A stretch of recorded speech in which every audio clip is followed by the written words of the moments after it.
Welcome to The Explainer. We're diving into India's new criminal code to look at some fascinating exceptions that can turn what looks like a crime into a perfectly lawful act. So let's just jump right in. We usually think of the law as being super black and white, right? You break a rule, you've committed a crime. But what happens when the context or your intention or even just a simple, honest mistake changes the entire picture? Well, it turns out the law actually has built-in exceptions for these exact moments. All right, so here's what we're going to cover. First up, we'll talk about honest mistakes, when your own eyes and ears trick you. Then we'll get into that tricky world of just following orders. After that, we'll look at the special rules for kids. And finally, we'll see how the law, believe it or not, has some common sense and knows when to ignore the small stuff. Okay, let's start with something I think we can all relate to. Making a simple, honest mistake. You see something, you hear something, you act on it, and then you find out you were completely wrong. What happens then? So the law makes this really crucial distinction, and it's based on an old saying. You can be excused for a mistake of fact, but you can't be excused for not knowing the law. So you can't say, oh, I didn't know murder was illegal.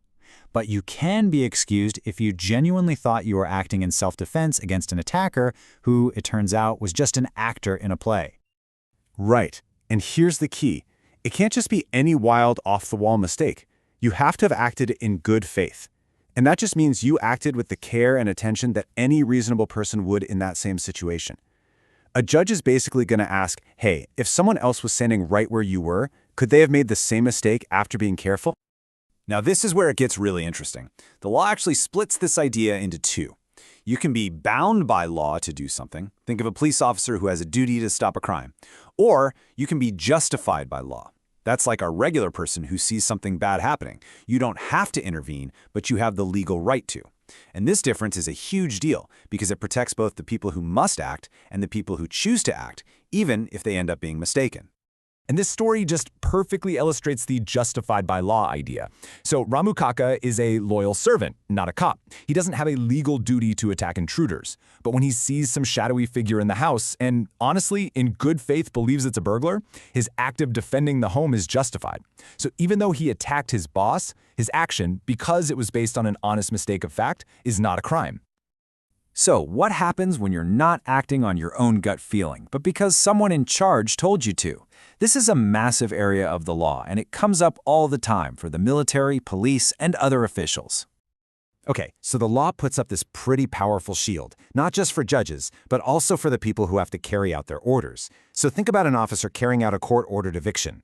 That officer is protected, even if it turns out way later that the court didn't actually have the proper authority. I mean, think about it. Without this protection, the whole system would just grind to a halt, because people would be too scared to actually follow orders. But this leads to a really tough question.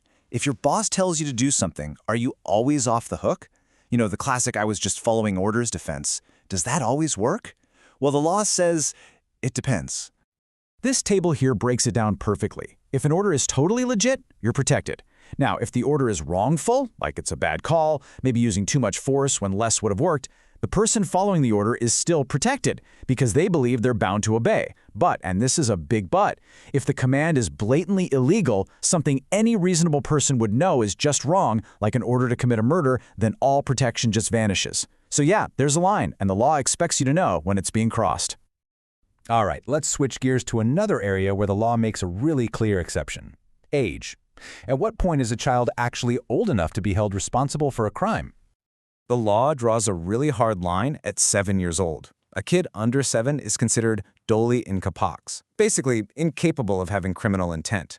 They can't be charged with a crime, period. But for kids between 7 and 12, it gets more complicated. It's not just about their age, it's about their level of understanding. The prosecution actually has to prove that the child knew what they were doing was seriously wrong. In one real and pretty chilling case, a 10-year-old said this right before committing a violent act. The court looked at those words and ruled that they showed he had sufficient maturity. He understood the nature and the consequences of his actions. He knew exactly what he was threatening to do. And because of that, he wasn't protected by this age exception. So for our last section, what about all those little, everyday annoyances? The small things that are technically offenses but are just trivial. Does the law really get involved in every minor squabble? So in this real-life case, a guy threw a file at a woman during an argument. And yeah, technically that's assault, but the harm was so incredibly minor that the court just threw the case out. It decided it just wasn't worth the legal system's time. This is a perfect example of legal common sense in action. The law has bigger fish to fry. This old Latin saying really is the core principle here. It means the law does not concern itself with trifles. It doesn't sweat the small stuff. So what's the big takeaway from all of this? These exceptions, for honest mistakes, for following orders, for age, and for trivial things, they aren't loopholes. They're actually the legal system's way of being more human, more adaptable, and more focused on real justice. They're the shades of gray in a world we often want to see as just black and white. So the next time you hear about a controversial case, maybe ask yourself, is this a failure of the law, or is it just one of these complex, very human exceptions at play?